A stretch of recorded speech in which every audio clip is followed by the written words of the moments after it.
Namaskar, I'm Harpreet Kaur and I welcome you all to our live and interactive session.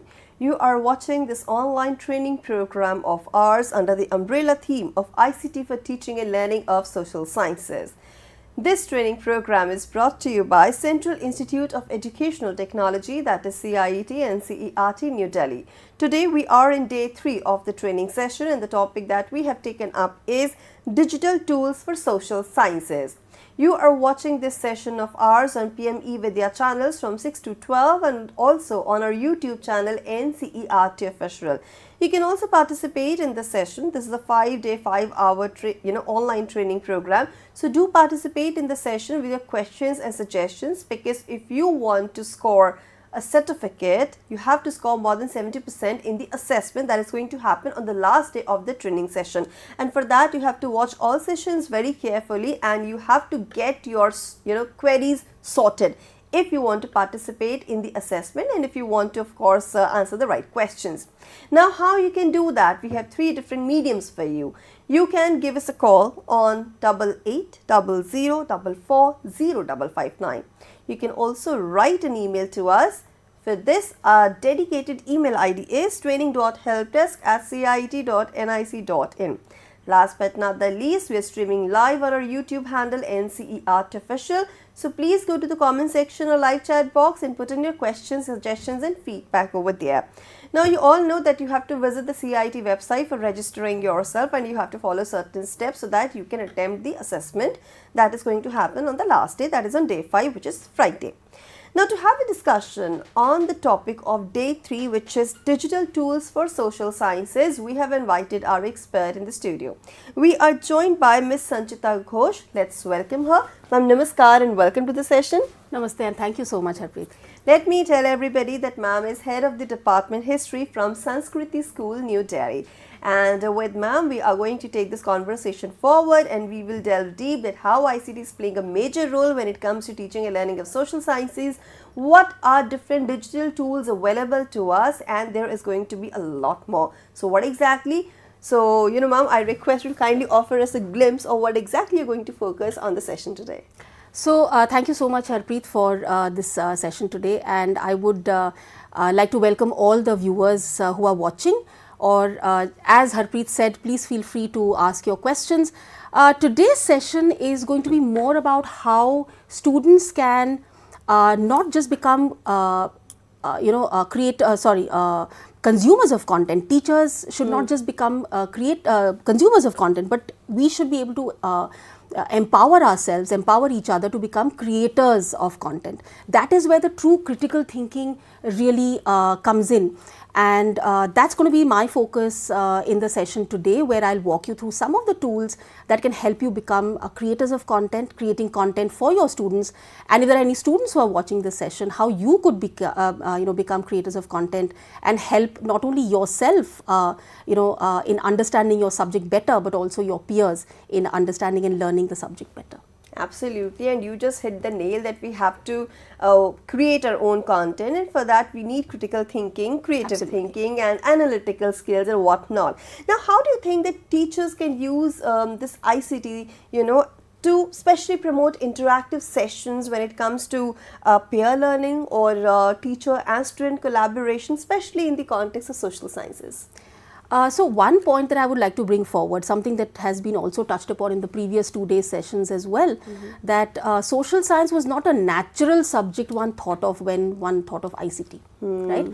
It was mainly for the STEM subjects, for sciences, technology subjects, mathematics, that people thought that ICT would really help students get better if they use ICT tools there. But that is not true. All subjects that we study, whether it is languages, whether it is social sciences, all of them are going to benefit from the ICT tools. And specifically in social sciences, we have a lot of visualization that we need to do, whether it is in the form of data, whether if we are studying geography, we need to have a sense of space. If you're studying history, you need to have a sense of not only space, but also time. So in that sense, ICT really helps in clarifying concepts for the students and taking them that step further in their learning journey. Right. We know one such tool which is virtual lab, and commonly we believe that labs are associated with the science like physics, chemistry, biology, or at the most mathematics. But we have seen that there are language labs, there are labs for the subjects like social sciences, geography, economics as well. So I think the ICT is actually doing wonders when it comes to teaching subjects which sometimes have abstract concepts as well. Sometimes they get monotonous because social science is one subject which not many people or students are inclined to learn. And of course, you talked about animation, you talked about some catchy videos because they arouse the interest of a learner. Absolutely. And also, as you said, the teachers, they are becoming creators now. So they're not using the resources that are readily available, but they're ready to come up with newer ideas, brighter ideas. And I'm sure you have prepared a related PPT regarding this. Is there any particular app that you can associate with social sciences? I'm sure you have many, but for the moment... I like to believe social sciences is the mother of all other subjects. Okay. You cannot study even the STEM subjects in isolation from social sciences. To give you a very quick example, we were talking about the Delhi Metro a while ago. And when the Delhi Metro people were trying to figure out where should we lay out the lines in Delhi, they had to look at demographic data. They had to look at places where the ridership would be more. And that's where you would start with laying out your lines. Now, once you've got your laying out of lines, how often will you put the stations? What gap will you put between two stations? So again, you're looking at demographic data, which who's going to provide you with? Geography and economics. Yeah. They're going to provide you with that data to see that if we are looking at the red line, it crosses a lot of densely populated areas as against maybe the yellow line where it doesn't cross so many densely populated areas. So yellow line will have fewer stops compared to the red line, which will have more stops at closer intervals. So that's why I tell you that social sciences without ICT or social sciences or rather STEM subjects without social sciences is a very dry subject. So social sciences really is in the heart of everything that we do. Well, of course, since you belong to the Department of History, I'm sure you have all the valid reasons to say that. And as a kid, I used to wonder that how Delhi Metro find the shortest route possible to a destination. And today, finally, I've got my answer that there was a lot of economics involved in it, geography involved in it, and of course, there were a lot of strategies and calculations as well. Ma'am, how do you think that these ICT tools facilitate better collaboration between teachers and students in social science learning? Because when we talk about ICT, we generally see that both teachers and students, they are not always at the one place. Sometimes they are miles apart and they are connected with each other through ICT. So literally, a student does not always has a teacher standing on his or her head. So how come if some problem arises, how the interaction takes place? And we also talked about peer learning, and when we talk about peer learning, we talk about teamwork, group discussions and everything. So how do you think that ICT and these related tools are actually revolutionizing the learning of social sciences? I think what ICT has done is it has broken down the walls of the classroom. So your classroom is no longer these 4 walls and those 30 desks and chairs and the teacher standing in front of the classroom. So ICT has taken us beyond that. And especially when we look at perhaps learning diversity, we have children who learn in different ways. There are children who have certain learning challenges. And here is where the true power of ICT lies. I remember when I first started my teaching career 25 years ago, where ICT was really a buzzword which was very distant and we had not really gotten onto the bandwagon. And the thing was that if a student has not understood a concept, I had to repeat and repeat at least 10 to 15 times sometimes, which led to a lot of loss of class time. There were also gifted children in my class who would get bored if I'm repeating the same thing again and again. So what ICT has helped me do is not only address the needs of my children who learn a little slowly than the rest, where perhaps I've given them a study module which they can keep revisiting again and again. I don't have to be with them 24/7. And on the other hand, I can also challenge my gifted students to go that extra mile. Again, I do not have to be personally present in both these students' learning journeys. They can be independent, yet I have been able to modify some of the movement that they are, in the direction that they are moving in. So yes, ICT therefore is a huge boost in the teaching and learning of social sciences, whether it's for teachers or even for students. Of course, learning is a two-way process, and when it comes to teachers, it's not just about teaching, or not just limited to teaching, but feedback, assessment, evaluation also play an equally important role. And how do you think that ICT tools, they enhance student engagement and critical thinking in social science lessons? Because generally what happens these days, almost everything is readily available to us. You want something, or you want some information, there is no need to read hundreds of books for the same, no need to spend hours visiting or sitting in a library. You can use ChatGPT and everything is readily available in front of you, which I think is not good as far as creative thinking aspect of students is concerned. And same goes for teachers as well, because they also have the material, so probably sometimes they do not make extra effort to provide something new or something creative, or sometimes I guess they also find it difficult to give wings to the imagination of a student. So how do you think that these tools are not actually acting as some kind of obstacle to creative thinking, critical thinking, or the growth of a student and teacher both, but they are kind of assistive technologies, and they are just giving them the much needed push with the help of available resources? Okay, I'm glad you mentioned ChatGPT. One thing I would like to clarify, that most of these large language learning models can only be used by people who are 18 plus. Okay. Most of our school students are usually under 18, right? So students should not ideally be using ChatGPT. Yeah. But we know that they are. Yeah. In that vein, I would also like to say that ChatGPT or any other such tool can hallucinate as well. It will often generate things which do not exist, which are not true. True. Right? So your critical thinking abilities will be put to the test when you're going to check this back. So if you ask a question like, for example, when was Harpreet born, for example. Now, if I ask ChatGPT this question, I don't know what answer this is going to get, but I should be able to check this back. So I need to know who I should check with to get the most accurate data. That's why my critical thinking will come in. So should I ask Harpreet's neighbor? Should I ask her teacher? Should I ask Harpreet herself? Right? Of course so that's where the critical thinking capabilities will come in. Yes, it has made the job easier, but I wouldn't completely dismiss them, because they're also very, very useful, because they do help teachers save time.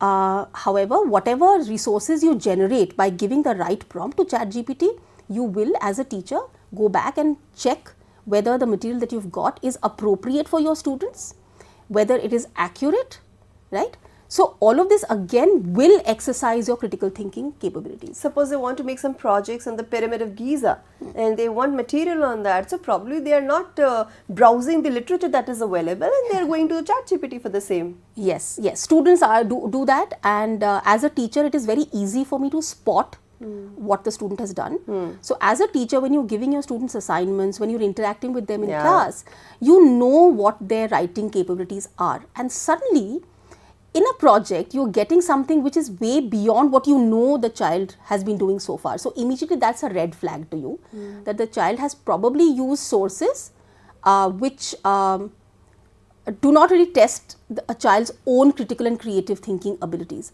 So maybe if you have a follow-up viva with them, ask them those probing questions, and then gently guide the students that I know you have done this, not ideal, next time let's do this better. See, children wait for our guidance.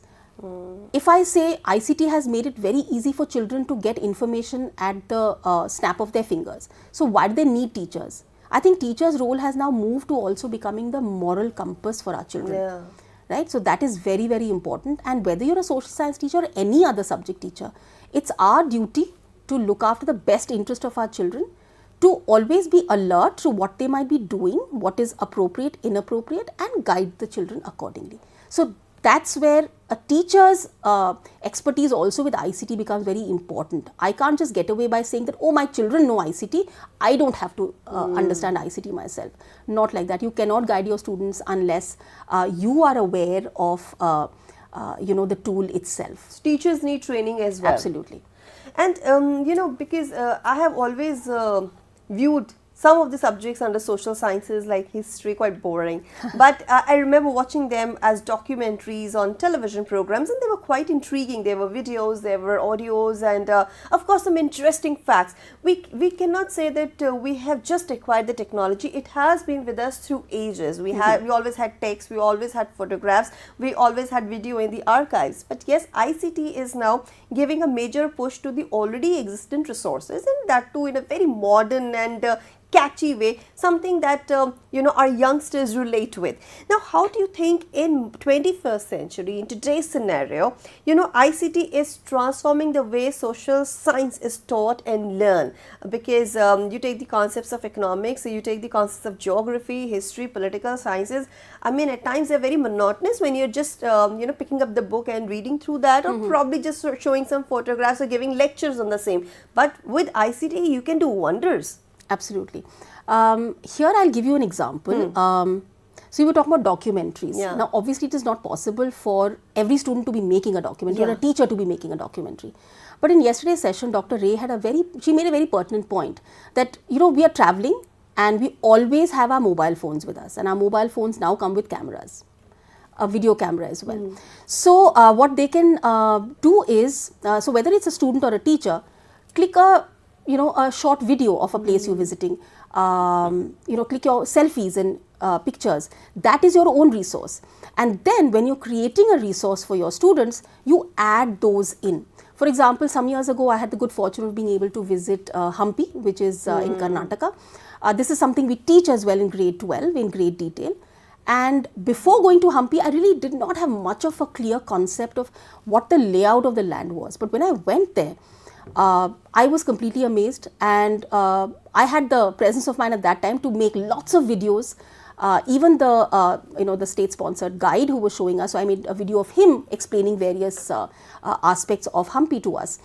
And now I use that as a regular source material for my students when I'm teaching them that topic in school itself. Yeah, right. And I'm sure that you've prepared some PPTs regarding that as well. Yes, and we'll quickly go through some of the slides, and then because you've already covered these points, right? Yes. So as we've discussed already in our discussions, that we talked about visualization of concepts, interaction, better engagement, critical thinking, deeper understanding, and accessibility is a point that I also did mention in our early discussion today. So what are some of the possibilities in history? Interactive timelines and maps are extremely powerful. We'll try to see some of these tools today. Primary tools are something that students analyze. So even a photograph of a historical monument counts as a primary source. So whether you or your students would have clicked a picture, use that in your classroom to study that as a primary source material for a period that you might be studying. We are in the middle of one of the biggest astronomical or religious event that's going on right now. So, why don't you create your own video, your original photographs, and you can use it, because someday this day will become a history. Yes, and it could even be a talking head video that you can have something happening behind you. You put your mobile camera on and you speak into the camera explaining where you are and why you are here. So that in itself becomes an excellent resource. For political science, again, you can have interactive simulations. There are online forums and discussion boards where you can take the discussion on democracy and how democracy is performing in different parts of the country.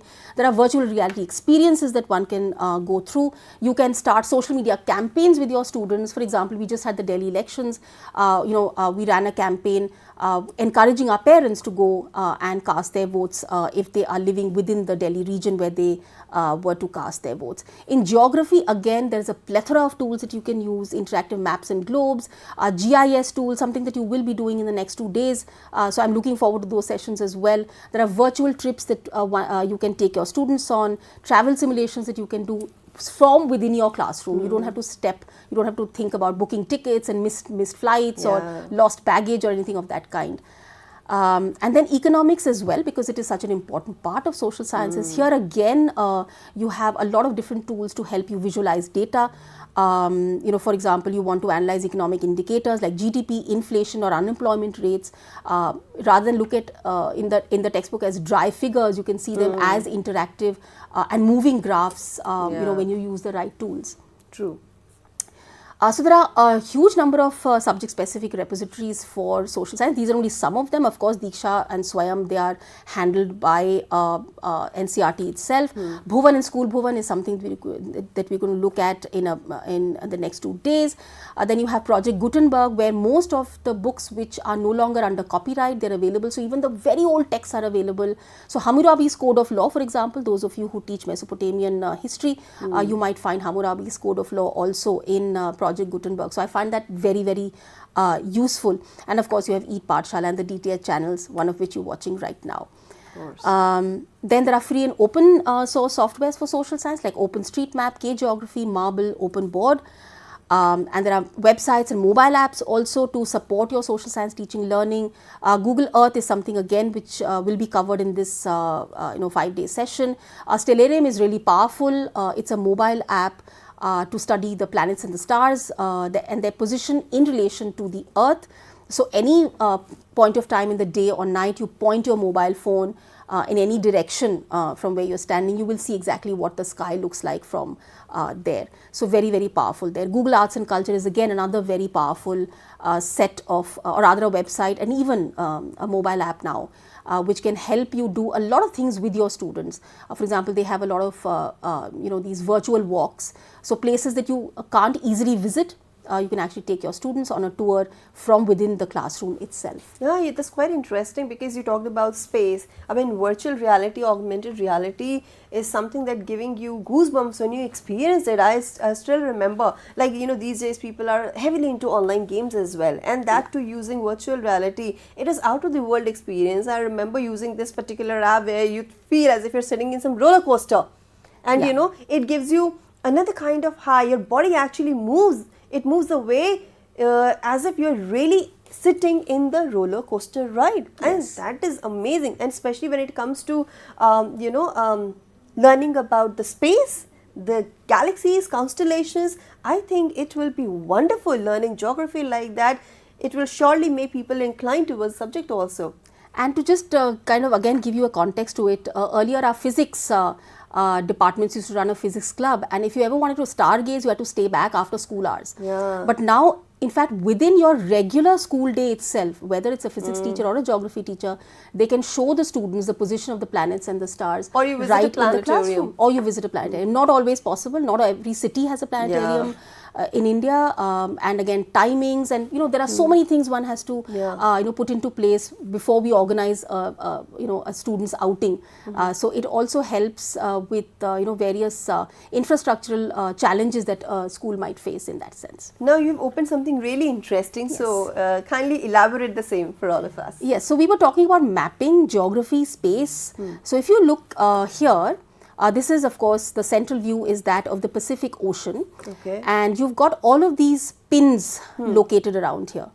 These are nothing else but volcanoes. Okay. And this is called the Ring of Fire because it kind of roughly forms a ring right along the Pacific Rim. Are these active volcanoes? Most of these are active. Some are dormant as well. Okay.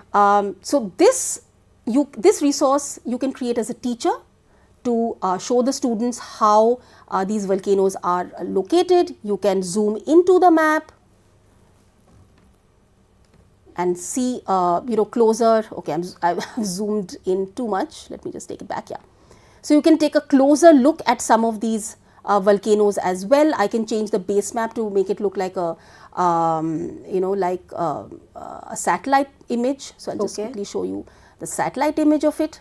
Right. So it kind of enriches. So textbook would only give you one image. Yeah. Right. But when you create a resource like this, you are able to modify it to show students different views of the same context. Of course, sometimes you get a boring black and white 2D image in a textbook. Yes. But here and this is an interactive one. Yeah. Here you have a view from the space. Exactly. And I want to now encourage the audience to participate in an activity. I'm just going to pull up my presentation for a second. So do participate using our YouTube handle NCERT Officials live chat box or the comment section, and of course you also have our email ID. Yeah, if you could just also bring up my slide. Yeah. It's a very simple web link that I want you to open on your browsers, bit.ly/CIET live. That's it, in your URL bar of your browser. This will bring you to the map that we will work on together. And from wherever you are sitting, whether you are in the country of India or you are watching us from overseas, once you open this, I'm going to show you step by step what we can do to make this a truly collaborative activity, right? So I'm going to exit the presentation for a bit. I hope everyone's taken the web link. It is bit.ly. There I am, bit.ly/CIET live, right? And it will bring you to this map. So right now, as you can see, the map is empty. How do I make this collaborative? I've already shared this with you. I will show it again, how we share it. But first, let's see how I can start creating this personalized map for our activities, right? So this map opens how? We just go to my maps. Okay, first let's get this out of the way, then I'll show you how I came to it. So in this little search bar, I'm from Delhi. So I'm going to type Delhi and my first option gives me Delhi. So I'm going to click on this and you can see a little green pin lands up here. Okay. Right? I'm going to click on this pin and I get this prompt to add to map. So I've added this to the map. Okay. Now you see another dialog box opening with a whole lot of controls here. By default, it's a blue pin that it drops, right? Okay. I can change the color. So I can go into this color icon. I can change the color to maybe orange, or I can even change the icon. Okay. I can choose this because this is my hometown, I could say, right? So I choose this icon of a little house. I'm done here, and then I can add some more content to this pin. So I might choose what image represents my city. So I can go into Google Images or maybe my own image from either upload from my computer or bring in from my Google Drive. But here I'm going to go into Google Images just to keep it simple, and I might say India Gate. It's a landmark of my city. You know, it reminds me of certain visuals where we see map of India with the different cuisines located on it. Yes. So I can pick up this image and insert, and this image is going to load, and I click on save. Okay. So I'm going to click anywhere outside. The dialog box closes. I'm going to zoom out of the map. Okay. Now I can see the entire map of India. I've already located this, right? And now anyone who's looking at my map, I may have shared this map with a wider audience. Yeah. And anyone who's looking at my map, they can go and click on this pin. They can see the image, right? Isn't that interesting? Very interesting. Okay. Now I might want to add more resources to it. So I can again go into the camera put up icon. a picture of local cuisine. I can put out a picture of a local cuisine. I can also add a YouTube video. Oh yeah. Right? So I can add a YouTube video on, let's say, India Gate. And let's see what pops up. It could be my own video if I want. Better it's your own video. Yeah, and also it's always better to have one's own video. You will see there are a lot of things that open up. Okay. Always look at preview the video. If you are using something from YouTube, always preview the video whether at all it is appropriate for your audience. And right? also check for the copyright issue? Yes, yes. And I could click this one and select, and it's the same process. The moment I select this, I get an insert button, because right now I have not pre-studied these videos. I'm not going to post it here, but I can use the insert button to insert the video as well, right? However, the image, I know that it's a safe to use and free to use image here, so no copyright issues, and I can close it. I can add more sites. So I'm encouraging all the audience. So if you have not logged in already, the link is bit.ly/CIET live. So if you go to your browser, any browser will do, this will open up and you can start putting your cities. I will quickly show you one more that we had done. Yeah. Like this is an activity which I had done just a few weeks ago. Okay. So we had participants from across the country, and you can see people have played with the icons. They have put up different things. We had somebody joining us from Ladakh as well, and the person gave us some images of Ladakh as well. So this can become an excellent tool for peer learning. So we can ask students to post pictures from their different visits that they have gone to, or their hometowns, their villages, or even their particular location on the map itself, right? So this is quite enriching, and as you can see, this is highly collaborative. I will now show you how to create your own map. You had a question. Yeah, I always, what I wanted to say, because when you were representing the ring of fire on this map, it suddenly actually reminded me of a Bermuda Triangle.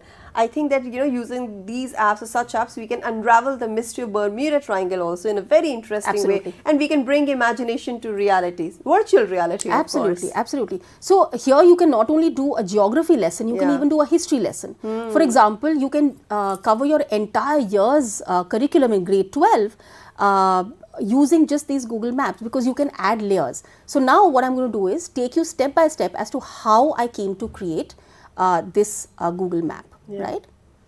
So we're going to open a fresh tab and just type in my maps. Okay. Google.com. Okay, I obviously have so many maps, which is why it shows up here. You may not have one. So if you don't have any map ready here, you can just click on create new map. This tells you that all of your maps will be saved in your Google Drive, right? So you don't have to go searching for it ever again. You can locate it from your drive or even from mymaps.google.com. So we say create, and there's your map. The first thing that we do is we always title our map, right? So for now, I'm going to call it CIET Live, and I might add a description. You might want to give a description to your students as to what they want, what this map is meant for. You can add that and you click on save. So here you have your bare map. Because we're located in India, this is what opens up. You have some of your states also marked out in their abbreviations, right? Okay. Now you have these layers. I can add layer as well, right? I can add more layers if I want, but first I will have to name my first layer. So I'm just going to call this test to save time, and we call this test. And now let me add, for example, I was born in Kolkata, so I'm going to add Kolkata. I have a green pin here, click on that, add to map.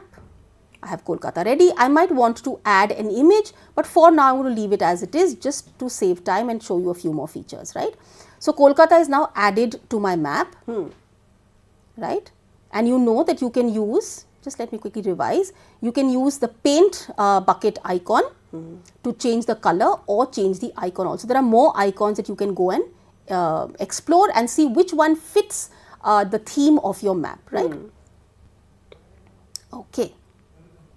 So and also something which is readily identifiable by those who are using this particular map, probably consuming the content. So, absolutely. So as you can see, the untitled layer was a little late in forming, but when it did form, it added Kolkata in layer number 2 and not in my test layer. Now, if I uncheck this, you see that Kolkata is no longer marked as a pin on my map, right?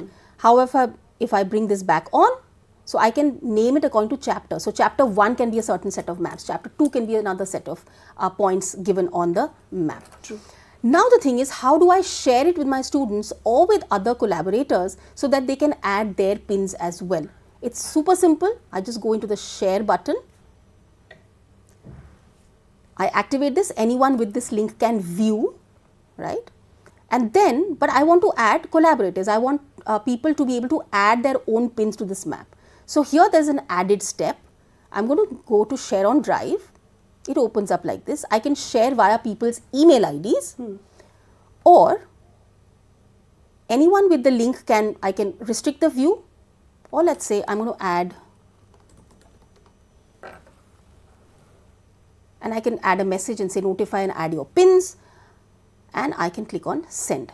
So this will go straight in the inbox of the recipient and they can then add their sites from their own ID, right? Let's see if anyone so far has added. No other participant has added. But anyway, I'll keep the map open till the end of the evening so that if you're watching us a little later, you can still participate in the activity. The web address is bit.ly/CIET live, right? Right. Okay, if there are any questions, if there are any doubts, please ask in the chat so that we can quickly address these issues. Definitely. And is there any other application that you would like to demonstrate? Yes, the other one that I have is more of a timeline. Okay. And this timeline actually can be used by any subject, definitely for history. but you can use it for any subject, for sciences as well. So if you want to look at a development of scientific technologies in a particular area, for example, if you're looking at, from Newton, from the apple falling on Newton's head to how physics has developed today, you might want to create a timeline there. So you can use this timeline. This is timeline.js. This is an open source material that you can use to create a timeline. Again, just to give you one example here, there's a ready-made timeline already. So this talks about women in computing, right? So this is about computer science, about technology and how that has grown and how women have contributed to it. So if you look at the slides, you have starting with Ada Lovelace in 1815, what contribution she made, then the first computer coming up in 1943, and then women who made it work. And you can see there are YouTube videos that can be posted here, there are images that people have that can be posted, there's text that you can add, right. So now as a student, I also want to, you can even add a Wikipedia text, Wikipedia link to the material that the students can go and access and read further, right. Timeline is only the starting point. Now let's say we want to create our own timeline. What do? You can simply type timeline.js in, once you open any Google search box, you just type and the first thing that will come up, actually I'll just take you piche and I'll show you. All that I did was I typed timeline.js in the search bar, and the first option that pops up is timeline.js Night Lab. This is the one that we are going to use, right. So here we are, very easy. It prompts me to make a timeline and it takes me to the bottom of the sheet, right. So step 1, they've already created a spreadsheet template for you, which you can then copy, right. So it's prompting me to make a copy. So I'm going to make a copy here, right. So this is my copy. I might give it a more, official thing, CIET. Always give your files a name, otherwise how do you search for it later on? Alright, so here some of the examples are already pre-filled for you. This we can change. So for example, we want to take up some of the important sessions of the Indian National Congress, for example, okay, right, from the time of the independence struggle. So the first date that I put in will be 1885, and here you have month and day. This is not compulsory. So month, because I know, I'm going to put it as December. Day I'm not entirely sure, so I'm going to leave out the date. What is the end year? 1885 itself. Okay, so it was only held during that month. What is my headline? So I'm going to call my headline the first session of the INC, right. What is the following text that I want to add? This you can add a greater description that delegates from all over India came to Bombay. Alright, I can add more text, but in the interest of time, I'm going to keep it very short. I can then add some images also, right. Now, how to add the images? You always need to have the web link of the images. So I don't own any of these images, but I can do a quick search. Okay, so I'm going to search for INC session 1885. I can go into images and I'll go into tools, and here this pops up, and this usage rights is very important. So go into usage rights and select Creative Commons licenses. This will prevent any copyright issues, right. So Creative Commons licenses, and then let's see what pops up. So I've got this image from here. Okay. Do we always get the information regarding the copyright? When you're searching from Google search, yes, they do give you the licenses, what kind of licenses there are. Okay, now this is, okay, what I'm going to do is, because this is not suiting my purposes, I might actually go to the Wikipedia page. Okay. Because the Wikipedia images are free to use with attributes. So you need to attribute where you're taking the image from, but usually the images on Wikipedia are safe to be used without any copyright hassles, as long as you're giving credit. Right? They're open free resources. Yes. Generally, okay. So I'm going to go into Wikipedia and let's see. All Well, right. meanwhile, somebody has asked this question that please tell us whether Stellarium and Star Walk app are they useful in watching sky by just sitting inside our houses? Yes, yes, both of them are quite useful. You can be sitting inside a room also. You don't have to be outdoors for Okay.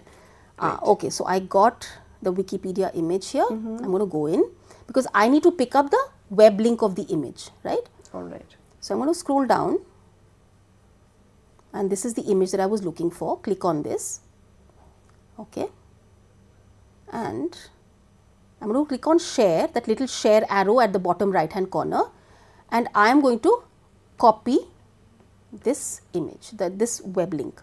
I'll go back to my Google Sheet and here I'm going to remove this and add this image, right? And media credit, I can always go back and see, is it giving me any attributes here? It says unknown author. So since we don't know the author, we're just going to say Wikipedia, right? And I can say first session of INC because this is going to be the media caption, right? Okay. Now I want to change this as well. Remember, this is going to be a title slide. So I'm going to call this important sessions of the INC, right? I'm going to remove the text for now. Let's not keep any text. And I might put, let's maybe we can add this image. Share, copy, go back to my text, my sheet and add it here and again call it Wikipedia. All right. This for now we needn't worry so much, but I can keep it blank if I want. Okay. Okay. Let's test and see what's going on, right? So we've done one slide and the headline slide we've changed. Okay. So I'm going to go into file, share, and I need to publish this to the web. Okay, don't be afraid, just publish this to the web and publish. Click on OK. We don't copy this web link. This is one of the common mistakes. We do not copy this web link at all. What we actually copy is this one, which is in the Omni bar or the URL bar. And I'm going to say copy and go into my timeline and go into step 2. Okay, step 2, what is it telling me? I have to pick up the link from the URL bar. In step 3, I'm going to paste the link that I've copied. Don't worry about these right now. Okay. These you can go back and recheck later. And now step 4 has generated a web link for me, right? So I'm going to copy this now. Oops. Let's copy this and open it on a new tab, paste it and enter. So what you see now, my timeline is ready with 2 slides only for now because I didn't add a third slide. So this is my title slide which says important sessions of the INC with one of the flags of India before India had become independent. Okay. So I'm going to go into the next slide. Here I have the first session of the INC. It gives me the date. I put in a little bit of description here. You can add more and I've got the image here as well. Right. You can see there's a third slide as well. Now why is this? Because I did not change the third slide. I can go back and change the third slide, right? So how will I do that? I can come back to my sheet and then I can say that the second very important session of the Congress would be 1905. Sorry, 1905, right? And this would also be in December. They usually met in December. I don't know the date or the exact date or the time, so I'm going to leave that out. Again, 1905. And this would be the session. This is the session when the And that's all before independence. Yes. Because suppose you have a project to make, in and around that era. So that's how you can use this timeline app. Absolutely. And this is for any subject where you have to show them a timeline. Bengal, okay. Partition of what is happening here? I'm pressing something wrong. So you can just give an example. Yes, and I can again remove this image and again go back to my Wikipedia page and perhaps pick up an image for now from here itself. Gandhiji had not arrived yet in India at that time, so I cannot use Gandhiji's image here. This is the main one. I can add Annie Besant's image here. I can even add a video. This process is the same. All you need is the URL which you will post here. Right? Again, this is from Wikipedia.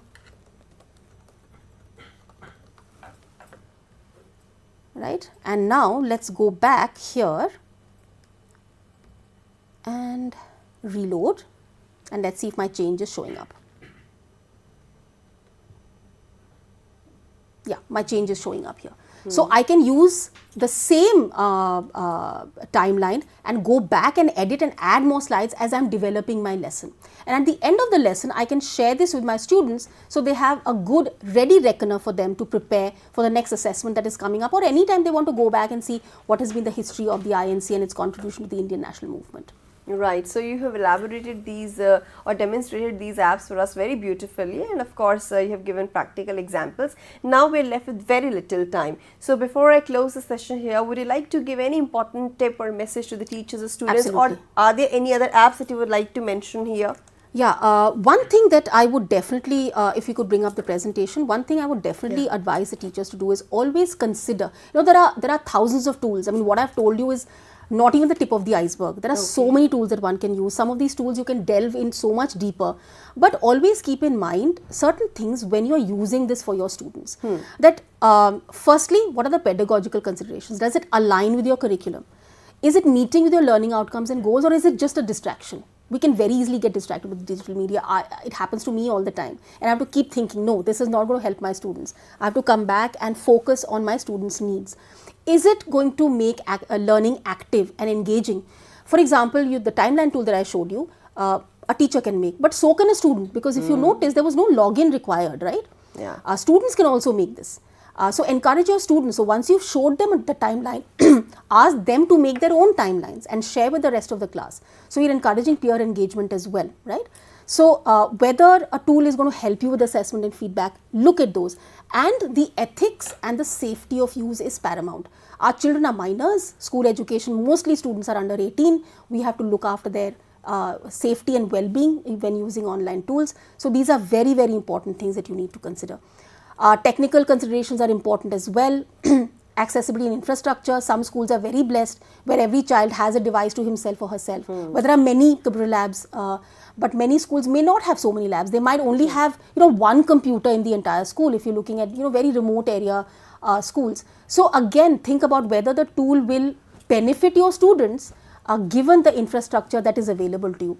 Upgrade yourself in technical skills. Look at the cost and sustainability of those tools. Is it easy to integrate? Is it easy to manage? So look at all those things before you introduce a tool into a classroom. Think about equity and inclusion. Can I include, is this an inclusive tool? So for example, when I showed you the timeline, it was mainly images. So if there's a child with a visual impairment, it will be of very limited use to that child. So can I add a screen reader to that so the content can be read out to the hearing disabled student? Or maybe I can add a video to my timeline so that the student can at least hear, or maybe a podcast, so the student can hear what is going on in the content itself. So think about all of that. Think about your own confidence and comfort. So the more you use a tool, the more confident you become. So today I've taught you 2 tools. Try them out. Get back to us if you have any questions and queries. And of course, never forget that parental involvement and awareness is important. Especially when a child is using devices at home, parents are often very concerned that is my child using a device for too long. So devise your or create your assignment for your students in such a way that they are not spending too much time glued to an electronic device. So these are some of the very important considerations that you must keep in mind when you're creating tools for your when you're using tools to create content for your students. And are most of these apps available freely online? The 2 tools that I've shown you, yes, they are free. If I go back a whole bunch of tools, I'll just quickly show you that slide so that we can look at in it. case they want to explore some more tools. So Diksha, Swayam, ePathshala, DTH, they're all free to use, right? When you look at Khan Academy, they are free to use. Some of their material is copyrighted, but you can use the material in class, not use this material to create something else. But you can use some of their lessons to deliver something, some quick idea in the classroom. JStore is a freemium, so you get some articles for free. Some you will need to pay for. So I would suggest you stick to the free version itself. Crash Course is a YouTube channel, free to access, to watch the videos freely. Bhuvan, School Bhuvan are again created by GIS India itself, which is again free to use and open source as well. Project Gutenberg is free because the books are also copyright free. So you can freely use the material from Project Gutenberg. Timeline.js is a free and open source tool for you to use. Common Sense Education is also free and open source for teachers to use as they would like. This of course is free and open source, all of these tools. If I talk about Stellarium, it is free on Android mobiles. However, on Apple devices, you have to pay a fee, but on Android devices, it's free. Google Arts and Culture, again, free to use. Google Earth VR, all of these are actually free to use, except for Tiki-Talkie, which is again freemium. So some features you will get for free, others you will have to pay for. But again, go ahead, use the free versions, you don't have to pay for them. Of course. Our basic purposes will be served. Absolutely. With so many digital tools available, you can surely make teaching and learning of social sciences really interesting, informative, and quite exciting, both for the learners and teachers, because everybody is a learner after all. And now it's time for me to wind up today's session. Today on day 3, we talked about digital tools for social sciences, and tomorrow on day 4, we will be talking about one of these tools that ma'am has just mentioned, Bhuvan, which is an exploratory tool for social sciences. But for the moment, let me thank my expert. Thank you so much, ma'am, for your contribution to the session. It was indeed informative and very interesting. And now it's time for me to wrap up this session over here. But before I leave, let's take a quick look at the schedule. What's all coming ahead? So here is a list of programs that you have been watching since morning, and you can watch all these programs on our YouTube handle NCERT Official. In a short while from now, you can watch our session Sahyog, where we will talk about disciplining the mind. Yes, it is important because when you have a balanced mind in place, you can definitely take good decisions, wise decisions, and that will help you to plan out your future in a nicer way. With this as a wrap, this is me, Harpreet Kaur, taking leave of you. Please stay tuned with us for more educational programs on our various platforms. Namaskar.